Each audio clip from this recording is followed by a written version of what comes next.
SSR TV এর বিশেষ সংবাদে আপনাদের স্বাগত। ইরানের সাউথ পার্স গ্যাস ক্ষেত্রে ইসরায়েলের সাম্প্রতিক ভয়াবহ হামলার পর পরিস্থিতি নিয়ন্ত্রণের বাইরে চলে যাচ্ছে। এরই মধ্যে মুখ খুলেছেন মার্কিন president Donald Trump. President Donald Trump এক বিবৃতিতে স্পষ্ট জানিয়েছেন, ইরানের গ্যাস ক্ষেত্রে ইসরায়েলি হামলার বিষয়ে যুক্তরাষ্ট্র আগে থেকে কিছুই জানত না।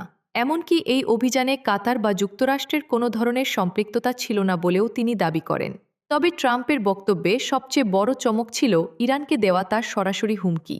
তিনি অত্যন্ত কঠোর ভাষায় বলেন, যদি কাতারের ওপর আর কোনো ধরনের হামলা চালানো হয় তবে যুক্তরাষ্ট্র আর হাত গুটিয়ে বসে থাকবে না। ট্রাম্প ইঙ্গিত দিয়েছেন, কাতার বা অঞ্চলের মার্কিন মিত্রদের ওপর আঘাত এলে ইরানের প্রধান জ্বালানি স্থাপনাগুলো গুড়িয়ে দিতে দ্বিধা করবে না ওয়াশিংটন।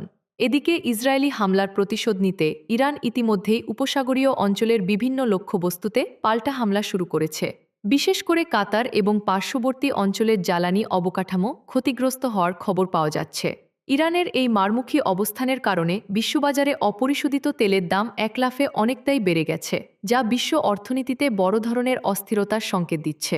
বিশ্লেষকরা মনে করছেন, ট্রাম্পের এই হুঁশিয়ারি ইরান ও ইসরায়েলের ছায়াযুদ্ধকে এখন সরাসরি একটি বহুপাক্ষিক যুদ্ধের দিকে ঠেলে দিচ্ছে।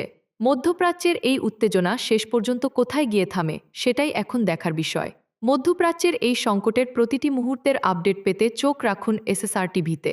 আমাদের সাথে থাকার জন্য ধন্যবাদ।